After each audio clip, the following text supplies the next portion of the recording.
Hey guys, today I want to do an update about the Crested Gecko vivarium we built last year. The vivarium was built in 2021. It had a few issues, which I will talk about later in this video. So, after I saw some ants in it, I finally decided to start over. Ants can be harmful, also I don't like them. But I did not find the queen while I was removing the old substrate. They were probably outside ants, attracted by the custodian's food left inside the tank. So the first change is the background. Last time it was mostly coconut soil glued to the expanding foam.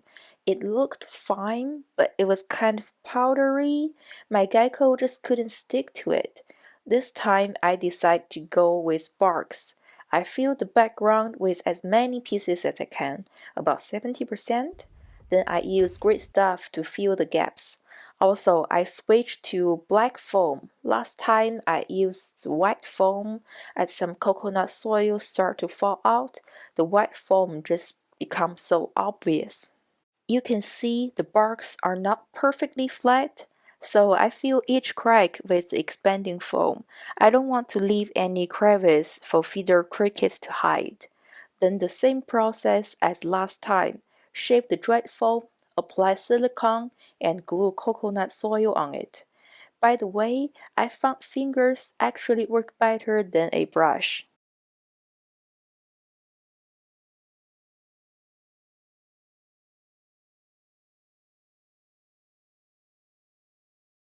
This is what the background looks like when it's done. So, the second change is the substrate. I used coconut soil, sphagnum moss, and sand mix last year. I learned later that coconut soil was not actual soil. It did not have as much nutrition as real organic soil to support plants and custodians. Then the other issue we had was springtail colony collapse. A few months ago, we noticed a decline on springtail number, and we still don't know the reason. Might be the soil, lack of food, or some minor environment change. And when we took apart the vivarium, there was mold in the drainage layer and behind the foam background. We figured because there was not enough springtails to control the fungi, we may also install a small USB fan in the tank later to help the airflow. Now, the new substrate is called ABG mix. It's charcoal, sphagnum moss, tree fern fiber, and bark mix, if I remember it right. It's supposed to be great for culturing cleanup crew such as springtails and isopods. I also decided to add some biosalt from the biodude. Hopefully, the microorganism will be balanced this time. Plants will be the third change. Last year, we just collect some reptile-safe tropical plants for the vivarium. However, as I learned more about bioactivity and reptile keeping, my mind has changed. I really want to use plants that are native to the same locality as my animal.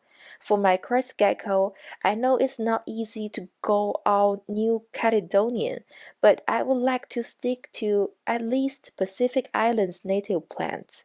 Actually, when I was researching online, I found that somebody has already done it and made a list of house plants native to Pacific Islands. I will put the link in description below. I watched some documentaries about New Caledonia.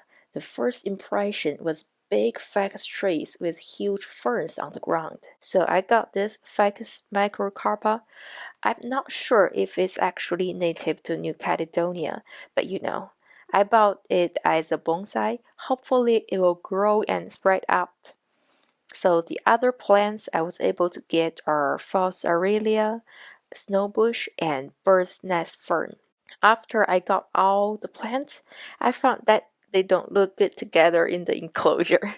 So I decided to leave the snowbush out.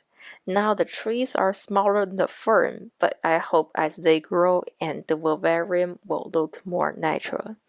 Finally, I use Ficus pumila for ground covering. I also wanted to climb on the branches. Alright guys, that's all the changes I made. Other elements stayed the same as last year. Drainage layer, custodian, and decoration. Oh, one more thing. I upgraded the UVB to Arcadia Shade Developer this March, and it's been working really well. Now, the vivarium has one LED and one UVB light. I will let it run for a while. If everything works, our Geckowani can move back to his new home. Thank you for watching, guys. See you next time.